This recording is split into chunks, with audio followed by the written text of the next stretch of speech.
Welcome to chemistry planet. आज के इस वीडियो लेक्चर में हम डिस्कस करेंगे डिटर्मिनेशन ऑफ एल्कलाइनिटी इन वाटर।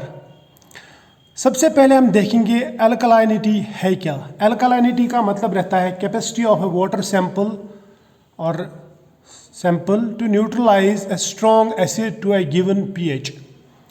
अब एल्कलाइनिटी इन वाटर कहाँ से आती है, ये किसकी वजह से होती है? देखो, मेनली एल्कलाइनिटी होती है वाटर में due to presence of carbonates, bicarbonates या हाइड्रोक्साइड्स, जैसे सोडियम कार्बोनेट, कैल्शियम कार्बोनेट या सोडियम बाइकार्बोनेट। इस तरह से सोडियम हाइड्रोक्साइड या पोटेशियम हाइड्रोक्साइड की वजह से वाटर में एल्कलाइनिटी आती है। अब हाइड्रोक्साइड्स जो रहते हैं वो रहते हैं स्ट्रॉन्ग बेसिस, और कार्बोनेट्स और बाइकार्बोनेट्स या फॉस्फेट्स या सिलिकेट्स जो रहते हैं वो रहते हैं वीक बेसिस। अब अगर हम एल्कलाइनिटी देखेंगे सिर्फ हाइड्रोक्साइड्स की वजह से जो आती है, उसे हम कहते हैं फिनोल्फ्थलीन एल्कलाइनिटी, यानी जो ड्यू टू हाइड्रोक्साइड्स आती है।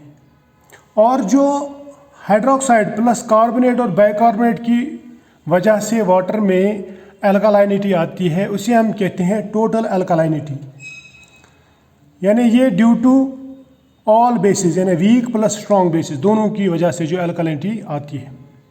इसे हम मिथाइल ऑरेंज एल्कलाइनिटी भी कहते हैं या टोटल एल्कलाइनिटी। अब एल्कलाइनिटी हम वाटर में क्यों पढ़ते हैं या हम ये डिटरमाइन क्यों करते हैं? देखो, ये एल्कलाइनिटी जो है ये वाटर में बहुत ही इम्पोर्टेंट रोल प्ले करती है। ये एक्ट एज बफर, और इट प्रोटेक्ट्स वाटर, और it acts as buffer against pH change. और ये एक्वेटिक लाइफ और फिशेस के लिए बहुत ही इम्पॉर्टेंट है, ताकि अगर वाटर सैंपल में या वाटर बॉडी में कोई एसिड भी चला जाए तो ये उसको बफर कर देते हैं, उस एसिड को, या उसको न्यूट्रलाइज कर देते हैं। लेकिन ज़्यादा एल्कलाइनिटी अगर वाटर में चली गई या आ गई तो वो हार्मफुल रहती है। जैसे अगर वाटर में ज़्यादा हाइड्रोक्साइड्स चले गए तो उसकी वजह से जो वाटर है, वाटर ये करोजिव बन जाता है, या मैं बोलूँगा it is harmful for metallic substances like metallic pipes, जिनके थ्रू हम वाटर सप्लाई करते हैं, ठीक है। और ये प्लांट रूट्स को भी नुकसान पहुंचाती है, और दूसरे भी कुछ रीजंस हैं, लेकिन हम यहाँ पे फोकस करेंगे कि अल्कलाइनिटी निकालते कैसे हैं। तो अल्कलाइनिटी निकालना या ये जानना किसी वाटर सैंपल में बहुत ही ज़रूरी है। It is very important. अब क्वेश्चन ये बनता है कि अल्कलाइनिटी हम कैसे निकाल सकते हैं। तो इसके लिए हमें इसका प्रिंसिपल जानना ज़रूरी है, या हम ये किस प्रिंसिपल से निकाल सकते हैं। देखो, अल्कलाइनिटी मीन्स प्रेजेंस ऑफ बेसिस, ये हमने अभी देखा। तो बेस को हम डिटरमाइन कर सकते हैं by titrating it against some acid, यानी एसिड बेस टाइट्रेशन की मदद से हम एल्कलाइनिटी निकाल सकते हैं, या मैं बोल सकता हूँ न्यूट्रलाइजेशन रिएक्शन की मदद से हम ये एल्कलाइनिटी डिटरमाइन कर सकते हैं। सो इसका जो प्रिंसिपल है वो यही है, एसिड बेस टाइट्रेशन या acid base neutralisation. For example, अगर हम कोई वाटर सैंपल टाइट्रेट करेंगे विद सल्फ्यूरिक एसिड, तो हमें यह पता चल जाएगा कि इस वाटर सैंपल में कितनी अल्कलाइनिटी प्रेजेंट है। और अल्कलाइनिटी हमने ऊपर देखा भी कि ये दो तरह की रहती है, एक रहती है टोटल अल्कलाइनिटी और दूसरा रहता है फिनोल्फ्थलीन अल्कलाइनिटी। देखो, जब हम वाटर सैंपल को टाइट्रेट करते हैं, अगर वाटर सैंपल में स्ट्रॉन्ग एसिड्स प्रेजेंट हैं, तो स्ट्रॉन्ग बेसिस अगर उसमें प्रेजेंट है, तो जब भी हम उसको सल्फ्यूरिक एसिड के साथ में टाइट्रेट करेंगे तो हमें pH 8.3 पे एक चेंज नज़र आएगी, या मैं बोलूँगा जो इसमें जो एंड पॉइंट रहेगा वो रहेगा 8.3, और इसके लिए हम फिनोल्फ्थलीन इंडिकेटर यूज़ कर सकते हैं to determine the end point, ठीक है। या मैं ऐसा बोल सकता हूँ कि at pH 8.3 OH negative ions are neutralised, और वो जो न्यूट्रलाइजेशन है वो कंप्लीट कब होगी ये हम पता लगा सकते हैं बाय यूजिंग फिनोल्फ्थलीन इंडिकेटर। अब टोटल अल्कलाइनिटी जो है ये स्ट्रॉन्ग बेसिस लाइक हाइड्रोक्साइड और वीक बेसिस लाइक कार्बोनेट और बाइकार्बोनेट की मदद से आती है, और ये न्यूट्रलाइज हो जाते हैं एट pH 4.5। और इसके लिए हम यूज़ करते हैं मीथाइल ऑरेंज इंडिकेटर, यानी ये एंड पॉइंट निकालने के लिए इस pH पे मीथाइल ऑरेंज जो है अपना कलर चेंज करता है, और 8.3 पे फिनोफ्थलीन इंडिकेटर अपना कलर चेंज करता है। तो हम ये निकाल सकते हैं कि टोटल अल्कालिनिटी कितनी है और फिनोफ्थलीन अल्कालिनिटी कितनी है। अब क्वेश्चन ये आता है कि टोटल अल्कालिनिटी जब हम निकालेंगे तो मीथाइल ऑरेंज का कलर कैसा आता है एंड पॉइंट पे। देखो, जब अगर हम अल्कलाइन मीडियम में या वाटर सैंपल में मीथाइल ऑरेंज डालेंगे, अगर वो अल्कलाइन है तो वो येलो हो जाएगा, लेकिन जब हम उसमें एसिड डालते जाएंगे, जब पूरा अल्कलाइन मीडियम या मैं बोलूँगा पूरे बेसिस जब कंज्यूम हो जाएंगे तो इसका कलर चेंज हो जाता है, ये ऑरेंज हो जाता है। So we can determine the end point by change in colour from yellow to orange. इसी तरह से अगर हमें फिनोफ्थलीन अल्कालिनिटी निकालनी हो तो हमें 8.3 पे जो फिनोफ्थलीन का कलर है वो पिंक से कलरलेस हो जाता है, यानी अल्कलाइन मीडियम में इसका कलर पिंक रहता है, जबकि न्यूट्रल या एसिडिक मीडियम में ये कलर लेस हो जाता है फिनोफ्थलीन। ये बात हमेशा याद रखना। अब हम देखेंगे कि इसका प्रोसीजर क्या है, हम ये अल्कालिनिटी निकालते कैसे हैं। तो अल्कालिनिटी निकालने के लिए सबसे पहले क्या करना है, आपको 0.02 नॉर्मल सल्फ्यूरिक एसिड बनाना है और उसे एक ब्यूरेट में फिल करना है। और ऐसा ब्यूरेट लेना है जिसमें एक स्टॉप कॉक लगा हुआ हो। मान लो हमने 50 ml का एक ब्यूरेट लिया जो एक लॉन्ग गिलास ट्यूब रहता है। इस गिलास ट्यूब में हम 50 ml 0.02 normal sulphuric acid fill करेंगे पहले, और उसकी नंबरिंग ऐसे रहती है, ऊपर से 0 फिर नीचे यहाँ पे 50, यानी 0 से 50 ml तक इसमें आप सोल्यूशन भर सकते हैं। इसके बाद क्या करना है वो मैं दिखाऊंगा आपको। हमने ब्यूरेट फिल किया सल्फ्यूरिक एसिड से, 0.02 नॉर्मल सल्फ्यूरिक एसिड से। उसके बाद में हम फिनोफ्थलीन अल्कालिनिटी पहले निकालेंगे। तो फिनोफ्थलीन अल्कालिनिटी निकालने के लिए सबसे पहले हम वाटर जो हमें दिया गया है, जो हमारे पास में वाटर सैंपल है जिसका अल्कालिनिटी निकालना है, उसके 100 ml हम एक कोनिकल फ्लास्क में लेंगे। कोनिकल फ्लास्क कुछ इस शेप का रहता है, इसे हम अर्लनमेयर फ्लास्क भी कहते हैं। इसमें हम डालेंगे 100 ml वाटर सैंपल। उसके बाद में इसमें डालेंगे 2 to 3 ड्रॉप्स ऑफ फिनोफ्थलीन। अगर इसमें हाइड्रोक्साइड्स प्रेजेंट होंगे वाटर सैंपल में तो इसका कलर पिंक हो जाएगा।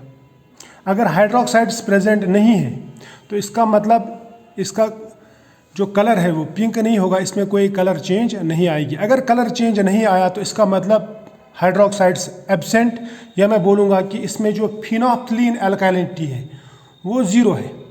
अब अगर पिंक कलर आ गया तो इसका मतलब ये अल्कलाइन है, हाइड्रोक्साइड्स प्रेजेंट है, तो इसका मतलब इसमें फिनोफ्थलीन अल्कालिनिटी है। तो फिनोफ्थलीन अल्कालिनिटी निकालने के लिए क्या करेंगे, ये जो हमने 100 ml सोल्यूशन लिया 500 ml कोनिकल फ्लास्क में, इसके ऊपर हम 0.02 normal sulphuric acid drop wise add करेंगे, drop wise with constant stirring या शेकिंग। और तब तक ऐड करते जाएंगे हम ये सल्फ्यूरिक एसिड यानी H2SO4 जब तक ना इसका कलर चेंज हो जाए, यानी पिंक से कलरलेस हो जाएगी, कलरलेस। ठीक है, जब ये कलरलेस हो गया तो जो ही ये कलरलेस हो जाएगा हम यहाँ पे ये स्टॉप कर देंगे, यानी सल्फ्यूरिक एसिड ऐड करना हम स्टॉप कर देंगे। ये बहुत ही एहतियात से करना है। और फिर हम देखेंगे कि कलर डिसअपीयर होने के लिए कितना सल्फ्यूरिक एसिड कंज्यूम हुआ।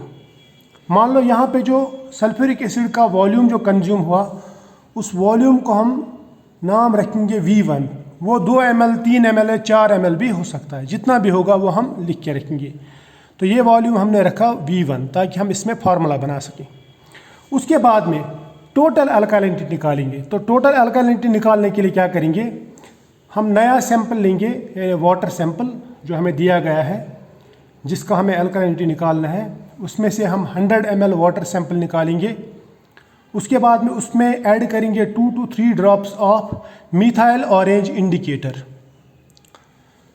तो इससे हम टोटल अल्कालिनिटी निकाल सकते हैं, ये मैं प्रोसीजर भी बताऊंगा। इस टोटल अल्कालिनिटी को हम मिथाइल ऑरेंज अल्कालिनिटी भी कहते हैं, क्योंकि ये मिथाइल ऑरेंज इंडिकेटर की मदद से हमें पता चल जाता है या हम निकाल सकते हैं। ठीक है, ये ऐड किया। अब देखो इसके बाद में क्या करना है। इसके बाद में ये जो कोनिकल फ्लास्क है जिसमें आपने 100 ml sample plus 2 to 3 drops of methyl orange indicator डाल दिया, इसका कलर येलो हो जाएगा ड्यू टू इंडिकेटर। ठीक है, ये येलो कलर का मतलब इसमें टोटल अल्कालिनिटी है या इसमें वीक बेसिस प्रेजेंट हैं। उसके बाद में इसमें क्या करना है, इसको टाइट्रेट करना है। टाइट्रेट मतलब इसमें हम दोबारा वैसे ही जिस तरह हमने पहले वाले सॉल्यूशन में सल्फ्यूरिक एसिड ऐड किया ड्रॉप वाइज, तो यहाँ पे भी हम sulphuric acid drop wise add करेंगे और ऐड करते जाएंगे जब तक ये कलर चेंज हो जाए फ्रॉम येलो टू ऑरेंज। जब ऑरेंज कलर आएगा, जो ही ये ऑरेंज कलर आएगा, हमें सल्फ्यूरिक एसिड का एडिशन स्टॉप करना है, यानी फर्दर सल्फ्यूरिक एसिड इसमें नहीं डालना है। लेकिन यहाँ पे हमें नोट करना है कि इसने कितना सल्फ्यूरिक एसिड कंज्यूम किया to get converted from yellow to orange. अब वो जो वॉल्यूम है उस वॉल्यूम को हम नाम रखेंगे V2। वो जितना भी वॉल्यूम होगा तो हम यहाँ पे नाम रखेंगे V2। उसके बाद में लास्ट में हमें करनी है कैलकुलेशंस। कैलकुलेशन हम फिनोल्फथालीन अल्कालिनिटी के लिए अलग और टोटल अल्कालिनिटी के लिए अलग निकालेंगे। देखो, हमने इससे पहले वाले लेक्चर में भी बात की थी कि एसिडिटी या अल्कालिनिटी हम एक्सप्रेस करते हैं in terms of calcium carbonate equivalent, और वो भी मिलीग्राम पर लीटर हम देखते हैं, या हम इसको हम ppm भी कह सकते हैं। मिलीग्राम पर लीटर बराबर रहता है पार्ट्स पर मिलियन के। तो सबसे पहले निकालेंगे फिनोल्फथालीन अल्कालिनिटी एज कैल्शियम कार्बोनेट इन मिलीग्राम पर लीटर। तो उसके लिए क्या करेंगे, सबसे पहले हम लेंगे volume of sulphuric acid used for this titration, यानी V1 जो हमने पहले लिया था V1। उसके बाद में उसको मल्टीपल करेंगे with normality of sulphuric acid जो हमने लिया था 0.02 नॉर्मल। उसके बाद में 50, ये जो 50 है ना, ये equivalent weight of calcium carbonate है, क्योंकि हमें ये एक्सप्रेस करना है in terms of calcium carbonate. Into करेंगे 1000 इसलिए मल्टीपल करते हैं ताकि ये ml जो है वो लीटर में कन्वर्ट हो जाए। डिवाइड बाय करेंगे वॉल्यूम ऑफ वाटर सैंपल जो हमने लिया था, जैसे यहाँ पे लिया हमने 100 ml, आप जितना भी लेंगे उसी हिसाब से लिखेंगे आप। तो ये फार्मूला आपको यूज़ करना है, तो आपको मिल जाएगा फिनोल्फथालीन अल्कालिनिटी एज कैल्शियम कार्बोनेट इन मिलीग्राम्स पर लीटर। अब देखते हैं हम टोटल अल्कालिनिटी कैसे निकालते हैं। तो टोटल अल्कालिनिटी भी हम कैल्शियम कार्बोनेट के टर्म्स में एक्सप्रेस करते हैं, और वो भी मिलीग्राम पर लीटर।